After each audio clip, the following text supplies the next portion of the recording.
I'm not interested in freedom of speech and all that. I have to win, and that's the question. And I shall win.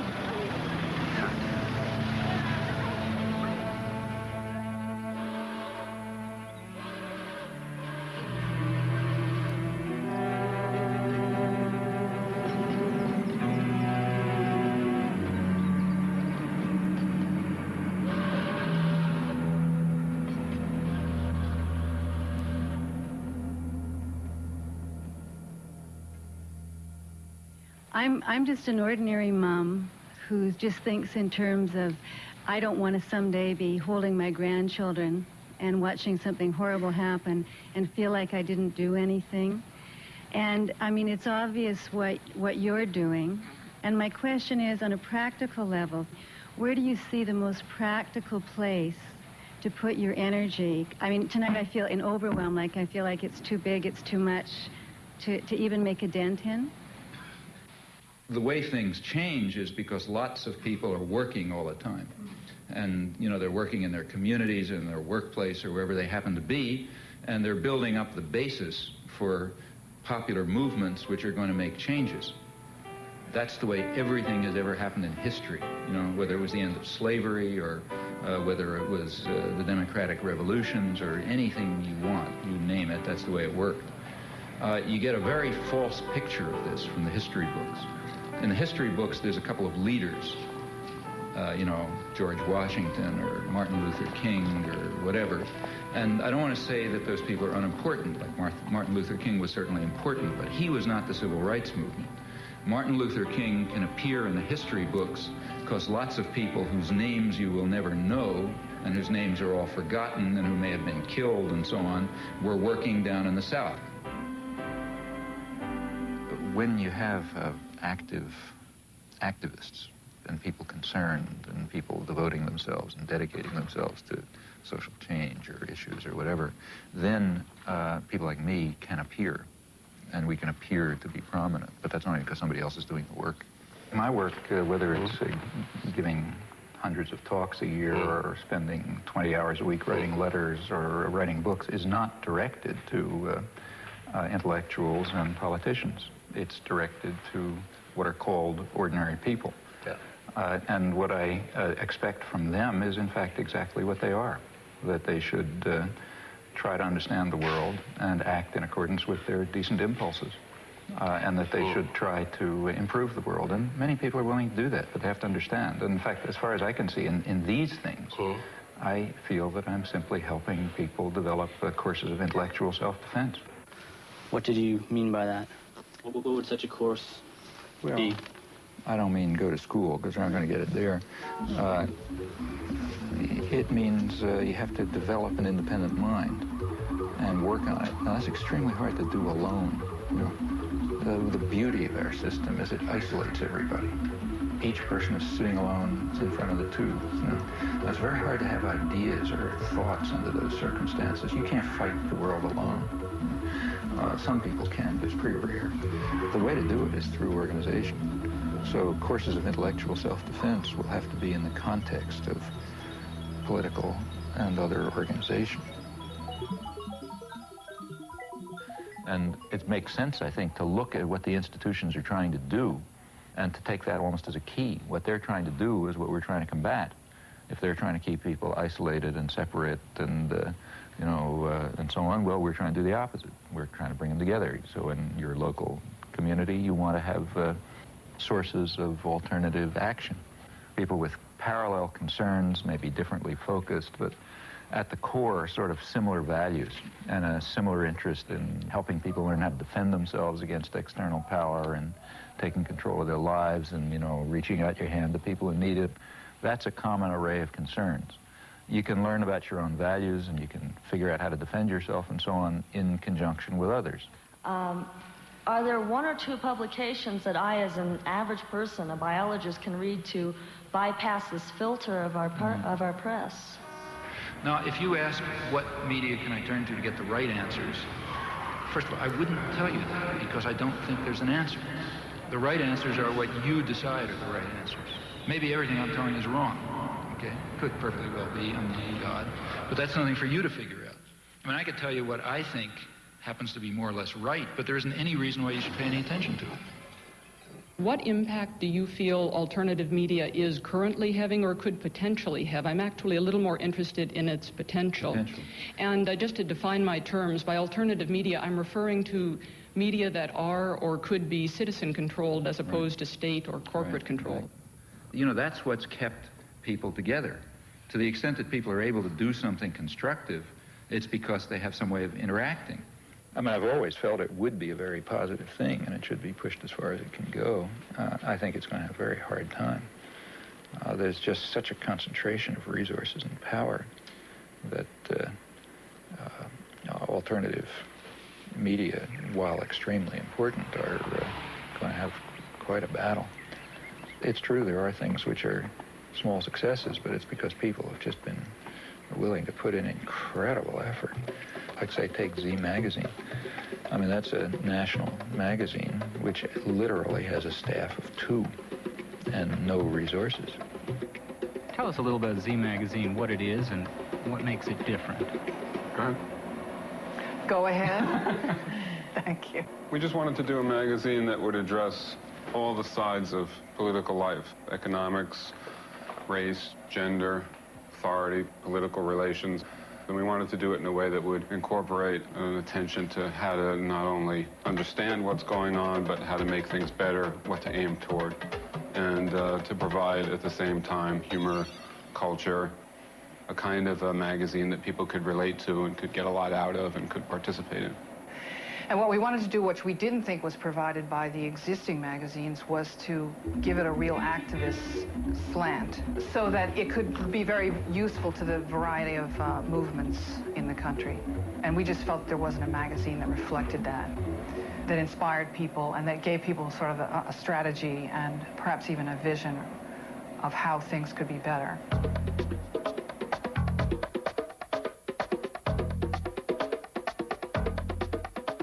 South End Press has sort of made it. That is, they're surviving. It's a small collective, again, with no resources, and they put out a lot of books, including quite a lot of good books.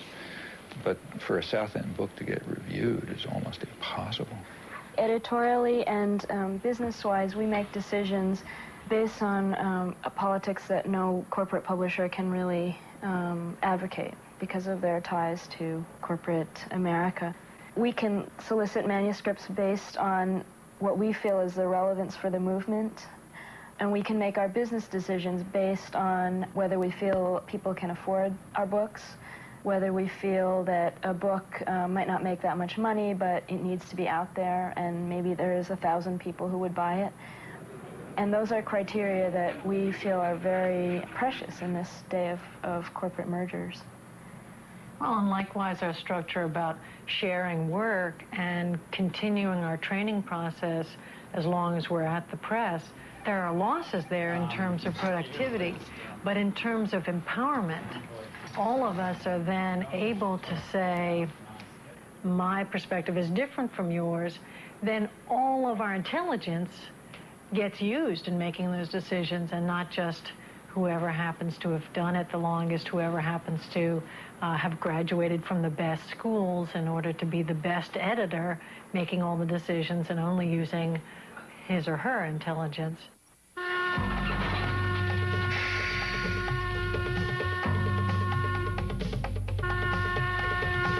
Listener-supported radio in the United States has undergone a remarkable growth in the last decade. It's perhaps the fastest growing alternative media. There are many reasons for this. First and foremost is that it's enormously economical, and it reaches communities that have not been served by community radio before. And in Boulder in particular, we see with someone like Noam Chomsky, who's been there, I believe, 3 times in the last 6 years, he has a tremendous audience, and KGNU is partly responsible for that because we play his tapes on a regular basis, we play his lectures and his interviews, so when he does come to Boulder and people hear what he has to say, they're able to tune in. It's not something exotic or esoteric that he's talking about. It's material that they're very familiar with, and he's noted this, incidentally. I mean, if there's a listener-supported radio station, that means that people can get daily, every day, a different way of looking at the world, not just what the corporate media want you to see, but a different picture, a different understanding. Not only can you hear it, but you can participate in it. You can add your own thoughts, you know, and you can learn something and so on. Well, that's the way people become human, you know. That's the way you become human participants in a social and political system. Hello, I'm Ed Robinson, and this is Non-Corporate News. What is non-corporate news, and why is it necessary? I didn't want to just show another film at a library or something. I wanted to make my own statement. I thought it'd be more fun to do, and perhaps I could get other people involved in a project. Besides showing a film, we could make a film or a video. The local cable stations hooked up to 3 communities, Lynn, Swampscott, and Salem. So that's 30,000 people, or 30,000 homes, I'm not sure, but I'm sure a lot of people will see it, and it'll be the kind of people who don't go out to see a film. It'll go right into their houses, so if they're flipping through the channels, they might be able to get a completely new idea of the world.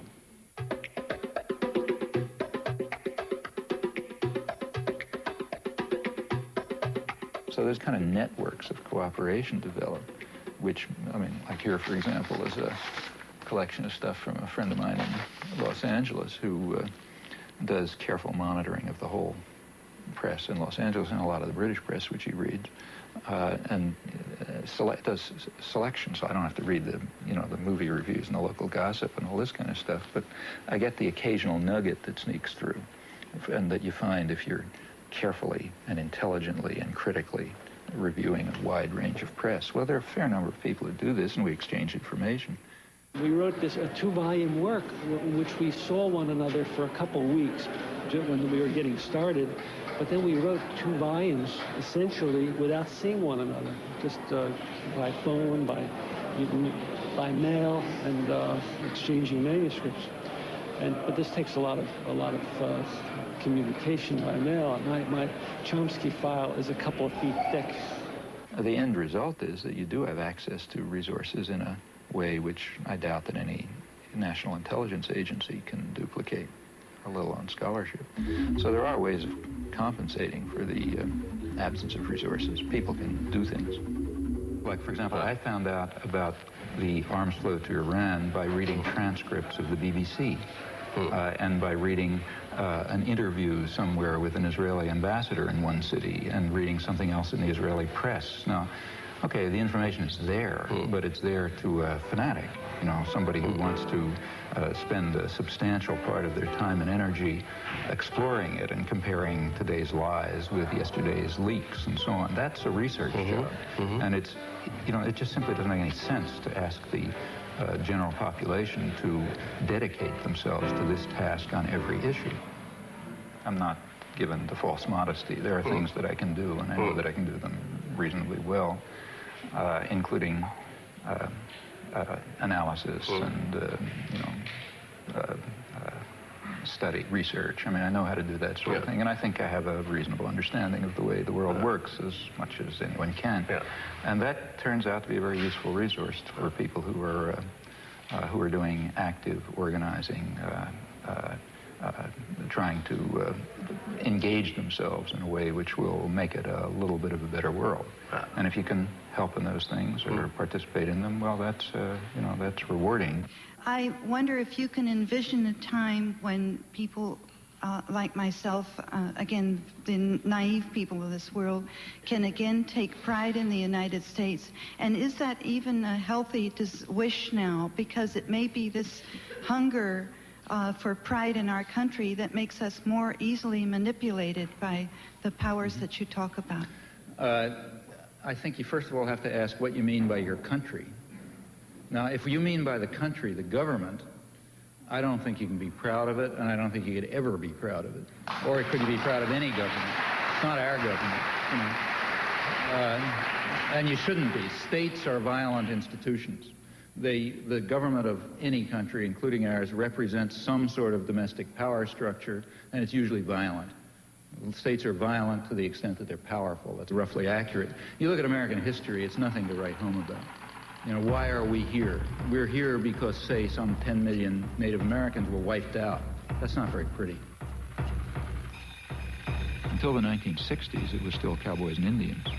In the 1970s, for the first time, really, it became possible even for scholarship to try to deal with the facts as they were. For example, to deal with the fact that the Native American population was far higher than had been claimed, millions higher, maybe as many as 10 million higher than had been claimed, and that they had an advanced civilization, and that there was something akin to genocide that took place. Now, we went through 200 years of our history without facing that fact. One of the effects of the 1960s is it's possible to at least begin to come to think about the facts. Well, that's an advance. Do you think that this activism 20 years ago has made a difference in how our society operates now? It has not changed the institutions and the way they function, but it has led to very significant cultural changes. Remember, these movements of the 60s expanded in the 70s and expanded further in the 80s, and they reached into other parts of the society and different issues. A lot of things that seemed outrageous in the 60s are taken for granted today. So, for example, take the feminist movement, for example, which barely began to exist in the 60s. Now it's part of general consciousness and awareness. The ecological movements began in the 70s. The third world solidarity movements were very limited in the 60s. It was really Vietnam. And in the 60s also it was a student movement, as you say. Now it's not. Now it's mainstream America. If there is more dissidence now than you can remember, why do you go on to write that the people feel isolated? Because I think much of the general population recognizes that the organized institutions do not reflect their concerns and interests and needs. They do not feel that they participate meaningfully in the political system. They do not feel that the media are telling them the truth or even reflect their concerns. They go outside of the organized institutions to act. We see more and more of our elected leaders and know less and less of what they're doing. Yeah. This medium does that. Very striking. In fact, the presidential elections have been almost removed from the point where the public even takes them seriously as involving a matter of choice. So what do you think about what goes on in the White House? It's kept too private, I think. Yeah, they should come out. I know. People. Yeah. Who should talk to the people? George Bush. Well, it means that the political system increasingly functions without public input. It means to an increasing extent, not only do people not ratify decisions presented to them, but they don't even take the trouble of ratifying them. They assume that the decisions are going on independently of what they may do in the polling booth. Ratification would be what? Well, ratification would mean a system in which there are two positions presented to me, the voter. I go into the polling booth and I push one or another button depending on which of those positions I want. That's a very limited form of democracy.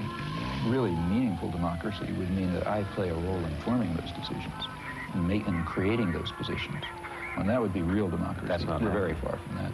But we're even departing from the point where there is ratification. When you have stage-managed elections, with the public relations industry determining what words come out of people's mouth, candidates decide what to say on the basis of tests that determine what the effect will be across the population. Somehow people don't see how profoundly contemptuous that is of democracy.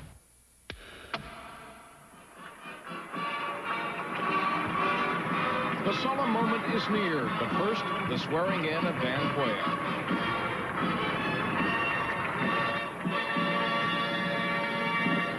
Please move to your seats. For the first time in this century, for the first time in perhaps all history, man does not have to invent a system by which to live. We don't have to talk late into the night about which form of government is better. We don't have to wrest justice from the king. We only have to summon it from within ourselves. This is a time when the future seems a door you can walk right through into a room called tomorrow. Great nations of the world are moving toward democracy through the door to freedom. Here comes the plane. Agitate for free expression and free thought. They're American girls, made in America. We know how to secure a more just and prosperous life for men on earth through free markets, free speech, free elections, and the exercise of free will unhampered by the state. I've spoken at 1,000 points of light of all the community organizations that are spread like stars throughout the nation doing good. To the world, too, we offer new engagement and a renewed vow. We will stay strong to protect the peace.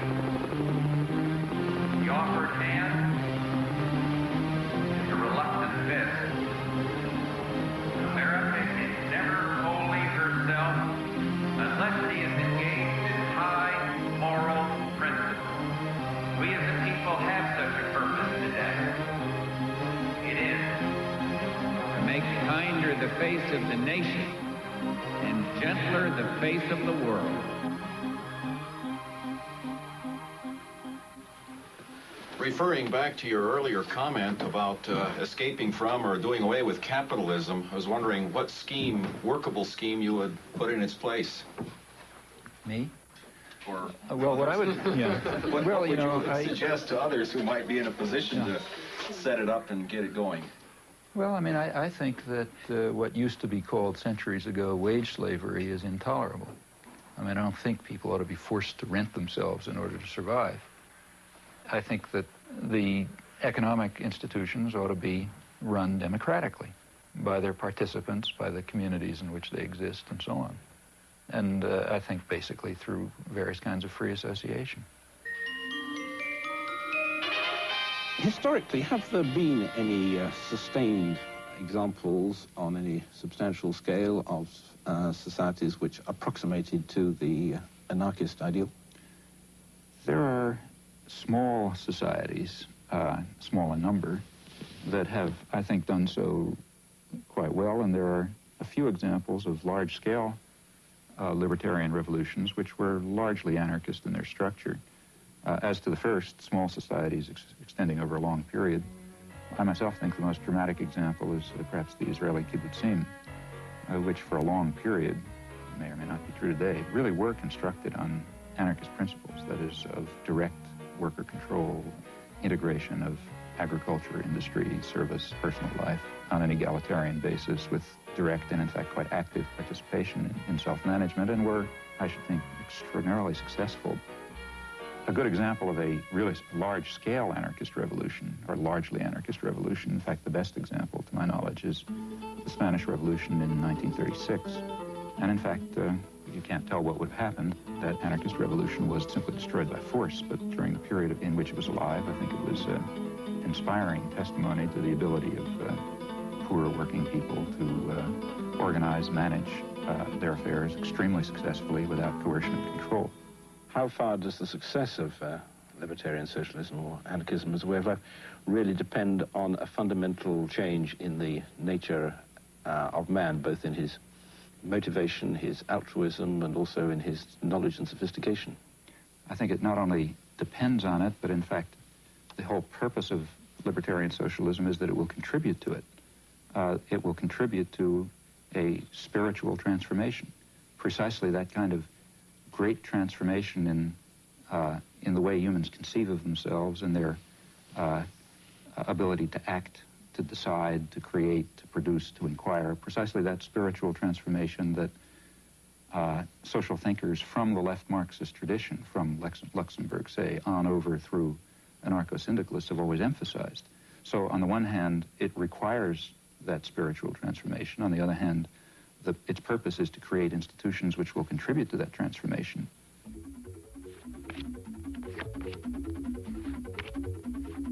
You've written that in looking at contributions of gifted thinkers, one must make sure to understand their contributions, but also to eliminate the errors in them. And of your ideas, what would you guess would be discarded and what would be assimilated by future thinkers? Well, I mean, I would assume virtually everything would be discarded. For example, in here we have to distinguish. I mean, the work that I do in my professional area, I mean, if I still believed what I believed 10 years ago, I'd assume the field is dead. So I assume that when next time you read a student's paper, you're going to see something that has to be changed, and you continue to make progress. In dealing with social and political issues, in my view, what is at all understood is pretty straightforward. I don't think that there may be deep and complicated things, but if so, they're not understood. The basic ways, to the extent that we understand society at all, it's pretty straightforward. And I don't think that those simple understandings are likely to undergo much change. The point is that you have to work. And that's why the propaganda system is so successful. Very few people are going to have the time or the energy or the commitment to carry out the constant battle that's required to get outside of, you know, McNeil Lear or Dan Rather or somebody like that. The easy thing to do, you know, you come home from work, you're tired, you've had a busy day, you're not going to spend the evening carrying out a research project. So you turn on the tube and say, it's probably right. You know? Or you look at the headlines in the paper and then you watch the sports or something. And that's basically the way the system of indoctrination works. Sure, the other stuff is there, but you're going to have to work to find it. Modern industrial civilization has developed within a certain system of convenient myths. The driving force of modern industrial civilization has been individual material gain, which is accepted as legitimate, even praiseworthy, on the grounds that private vices yield public benefits in the classic formulation. Now, it's long been understood very well that a society that is based on this principle will destroy itself in time. It can only persist with whatever suffering and injustice it entails, as long as it's possible to pretend that the destructive forces that humans create are limited, that the world is an infinite resource, and that the world is an infinite garbage can. At this stage of history, either one of two things is possible. Either the general population will take control of its own destiny and will concern itself with community interests, guided by values of solidarity and sympathy and concern for others, or alternatively, there will be no destiny for anyone to control. As long as some specialized class is in a position of authority, it is going to set policy in the special interests that it serves. But the conditions of survival, let alone justice, require rational social planning in the interests of the community as a whole, and by now that means the global community. The question is whether privileged elites should dominate mass communication and should use this power as they tell us they must, namely to impose necessary illusions, to manipulate and deceive the stupid majority and remove them from the public arena. The question in brief is whether democracy and freedom are values to be preserved or threats to be avoided. In this possibly terminal phase of human existence, democracy and freedom are more than values to be treasured. They may well be essential to survival. Thank you.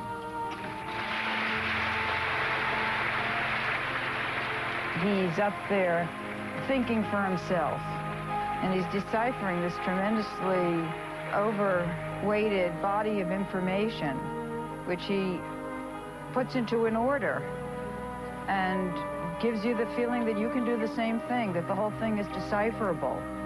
And he also gives you the sense that there is a source, there's a center to the to a dissenting population, although we feel that there's no center. And I think that is what reactivated in me a desire to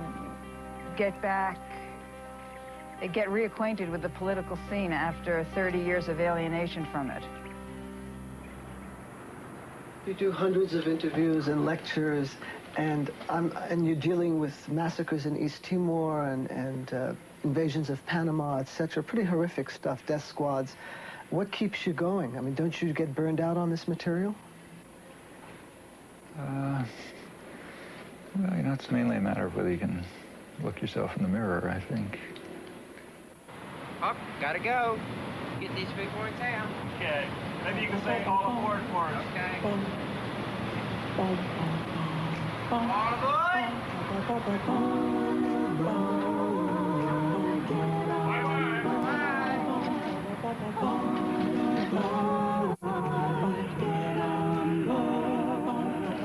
There's a train coming somewhere down the track.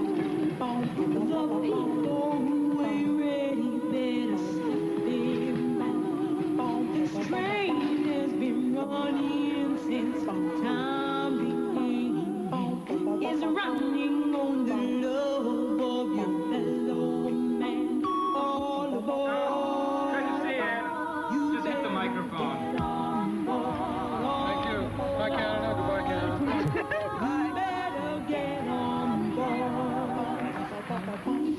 I've gone past the hour that you agreed to. Can I give the introduction?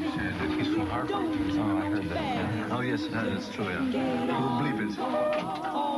Sorry about making you answer that. No, it's okay. It's so short. It worked.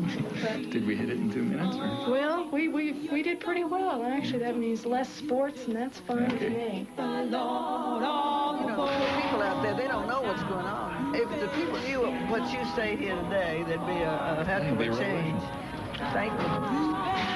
On that optimistic note, Professor Chomsky, thank you very much indeed. So how did it go? Oh, I thought it was sort of technical sounding, but there wasn't much of a rhythm. Did you ever think of running for president? If I ran for president, first thing I'd do is tell people not to vote for me.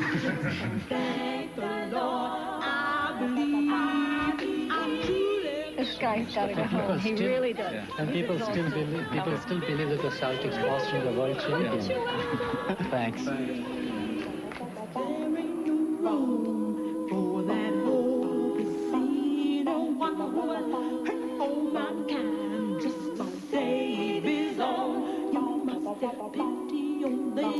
Because their chances grow thinner, but there won't be no hiding from the king's throne. All aboard.